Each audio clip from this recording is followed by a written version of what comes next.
Is China building a secret military base in the Maldives?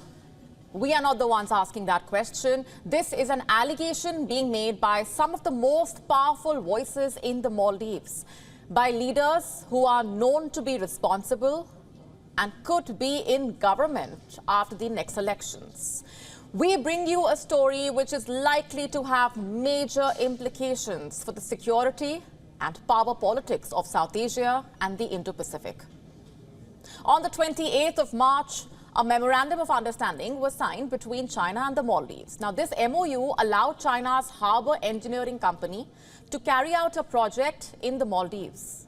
What kind of project, you ask? China claims it is developing an agricultural economic zone in the Maldives. And for that, China will first reclaim land, then the agricultural project will start. This is the island where all of this is happening. It is called Uthuru Thila Falhu. This island is part of the atoll that is the closest to India. What are the chances China is secretly building an outpost here? And who can guarantee that the Chinese engineers working here are not actually PLA commanders? Can the Maldivian president, Mohamed Moizu, guarantee that is the question. I doubt it. The Maldives' own opposition is skeptical. The chairperson of the MDP, the Maldivian Democratic Party, in fact, has said, and I'm quoting here, China's intentions are not rooted in agriculture. Near the designated area lies the MNDF, Maldives National Defense Force Harbour. They are positioning themselves strategically in front of the MNDF harbour, originating from a distant and powerful nation to undertake military operations, quote unquote. The Chinese company working on the island is called the China Harbour Engineering. It happens to be the same company, in fact, that developed the Hambantota port in Sri Lanka. You know, the port that China eventually used to debt trap Sri Lanka. This Chinese company also allegedly has direct links to the PLA. It regularly carries out military projects. Reports say the China Harbour Engineering functions under a special commission, one that reports directly to the State Council. In fact, Bangladesh has banned this company. You know why? Because it was caught trying to bribe a senior government official. You heard that right. This Chinese company has reportedly carried out land reclamation projects in the South China Sea as well. The islands it created went on to be used by the PLA for military purposes. So is it just a coincidence that the same company has now landed in the Maldives? Beijing could very well have asked China Harbour Engineering to follow the South China Sea template in the Maldives. You know, reclaim land first and then make it suitable for militarization. This Chinese company is the perfect smokescreen for a covert PLA operation. Just tell me one thing. Is it also just a coincidence that Uthuru Thila Falhu was chosen for this project? Do you know how many islands the Maldives has? 1,190. 164 of these islands have been developed as tourist resorts. The locals live in 200 islands. How many left? Over 800. All of these are uninhabited. Some of them, in fact, are used for agriculture or other purposes, but most have little to no human activity. So are you telling me that of the remaining 800 uninhabited islands spread over 90,000 square kilometers, China found Uthuru Thila Falhu the most suitable for an agricultural economic zone?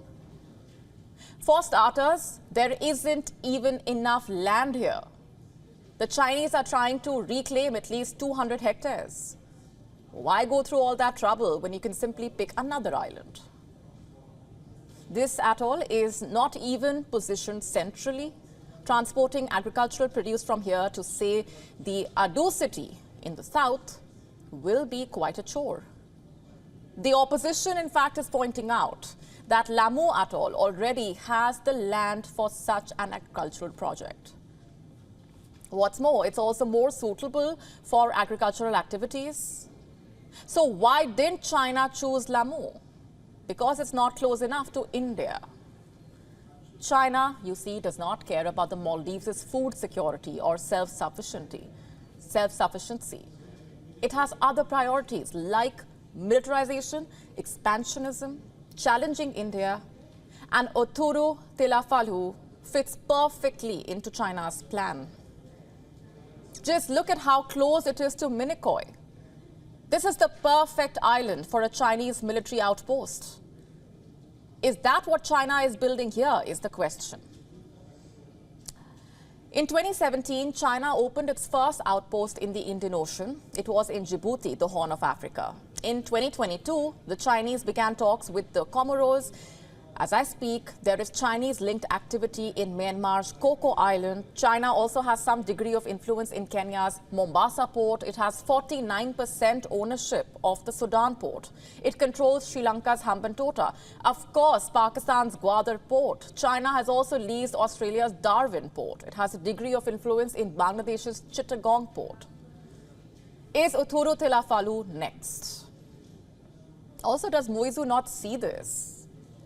Is he blinded by greed, or has Moizu been ordered by the Chinese to look the other way? In 2023, India's Defence Minister Rajnath Singh and his then Maldivian counterpart, Maria Didi, had laid the foundation stone for the Coast Guard Ekatha Harbour at Sifavaru, at this same atoll, Uthuru Thila Falhu. The project was supposed to strengthen the capacity of the Maldivian Coast Guard, enable the Maldives to maintain and repair its naval vessel, make the archipelago more self-sufficient. Also facilitate humanitarian assistance and disaster relief efforts. Uthuru Thila Falhu was supposed to host a modern military base for the Maldives. Beijing has sold a lie of farming in this island, of producing enough crops for at least 200,000 people, and Moizu is dancing to Chinese tunes, covering up for the covert Chinese operation by pointing at India. On Tuesday, the opposition raised concern about what was happening in the Uthuru Thila Falhu. The very next day, Moizu came out with a statement. He did not say a word about China or the Chinese project. You know what he did instead? He said the remaining Indian troops stationed in the Maldives will leave, quote-unquote, within the current month. You see, the signs have been there for a while now. Moizu had a very public anti-India campaign. He broke long-established diplomatic traditions. He chose China, not India, for his first official international visit. The Maldives then signed a secret defense deal with China. In January, Moizu allowed Chinese spy ship to dock in Mali. The MDP chairman believes that the spy ship had been mapping underwater terrain over the past few months after entering the Maldivian territorial water. Such data, like underwater seabed, water salinity, they are intel gold mines for submarine operations. Every step of this way, we have been telling you that Moizu is letting China take control of its waters. He is facilitating a Chinese takeover of the Maldives, enabling it. Moizu does not mind if the Maldives' sovereignty is crushed, if Maldivian interests are compromised. His eyes are on the Chinese checkbook, and China's are on India, and India's expanding role in the Indian Ocean. How else do you explain the timing of all of this? A military deal between China and the Maldives is signed days before India commissions INS Jatayu in Minicoy. This Indian naval base is all of 450 kilometers from Mali. Before the month ends, we have reports of suspicious Chinese activity in the Maldives' atoll closest to Minicoy. Everyone can see what's happening. It's crystal clear, much like the waters of the Maldives that the Chinese now rule.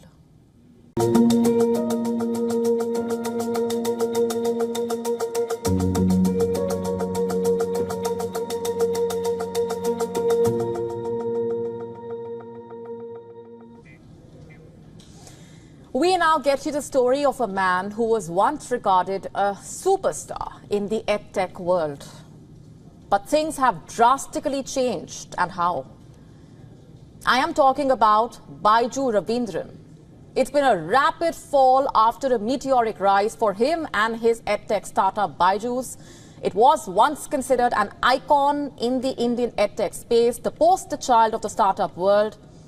In fact, in the year 2022, it reached a valuation of $22 billion. During the pandemic, its popularity skyrocketed. But over the last year, the popularity has plummeted. And as for Baiju Ravindran, someone whose rags to riches story became the talk of the town, now the story of a rapid decline in his net worth is dominating headlines. Let me show you these numbers first. A year ago, Baiju Ravindran's net worth was 17,545 crore rupees. That's $2.1 billion. In fact, he was a part of some lists of the world's richest people. You know what his net worth is now? Zero. That's as per the Forbes Billionaire Index 2024. You know what Forbes has said? Only 4 people from last year's list dropped off this time, including former EdTech star Baiju Ravindran, whose firm Baiju's was enveloped in a multiple crises and its valuation was marked down by BlackRock to $1 billion, a fraction of its peak $22 billion valuation in 2022. The story began in 2011. That's when Baiju Ravindran founded Think and Learn Private Limited. That's the parent company of Baiju's. By now, most of you would have heard of Baiju's. It became a household name over the years, in fact. The services ranging from online tutorials to offline coaching. Ravindran comes from a family of teachers. He was born in the southern Indian state of Kerala. And after completing his schooling at a Malayalam medium school, he pursued a Bachelor of Technology degree from the Government College of Engineering, Kannur. He had a keen interest in teaching.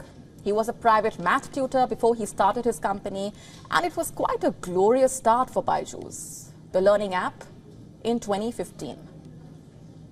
The flagship product of the company, it was claimed it witnessed 2 million downloads within 3 months of the rollout. But cut to 2024, the company has been laying off people, salaries have been delayed. It also has been tackling delayed financial results. There have been a series of board member departures. And this is just a sample of the mounting woes. The list of troubles is long, and Baiju Ravindran has been in the middle of a full-blown crisis.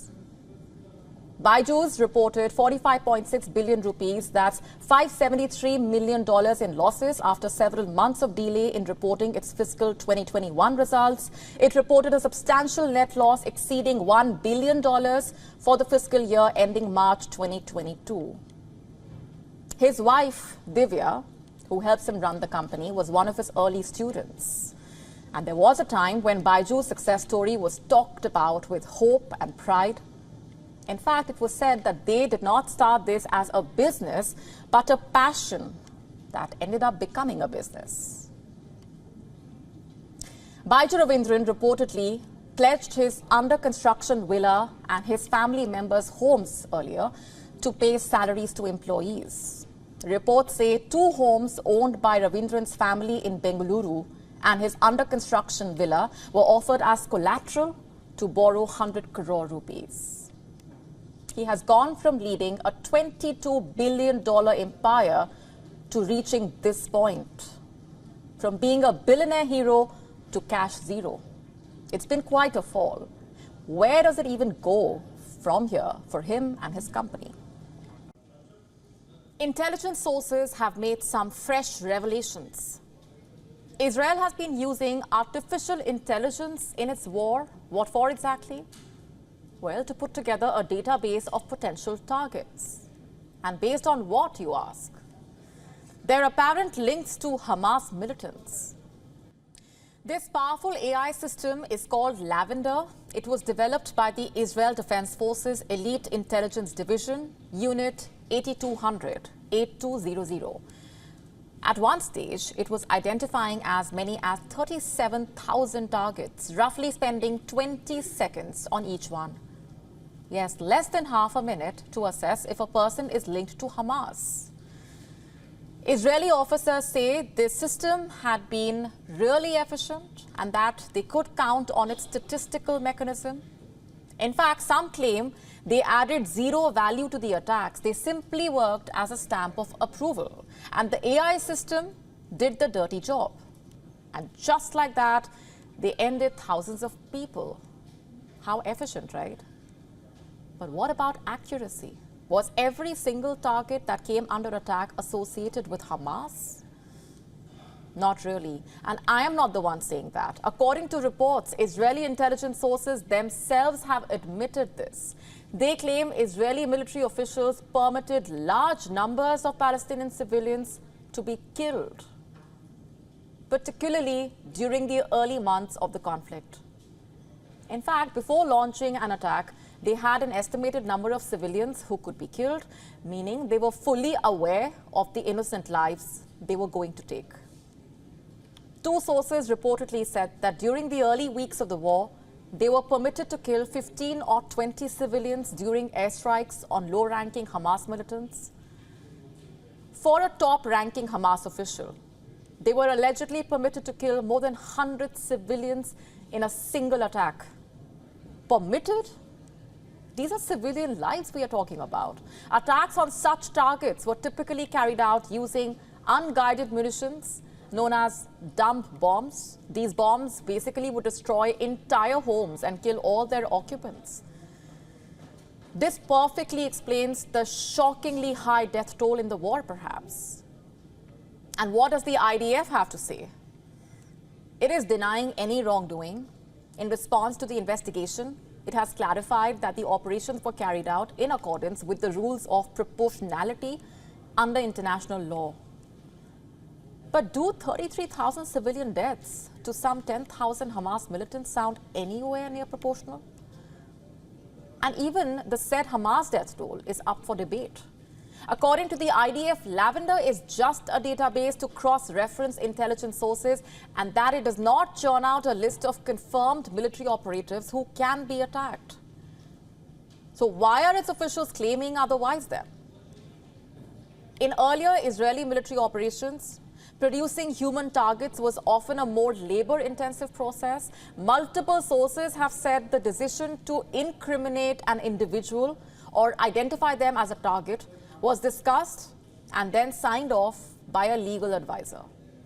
But all these procedures merely became formalities, it seems, when the war broke out. The IDF allegedly approved its sweeping use as a target recommendation tool.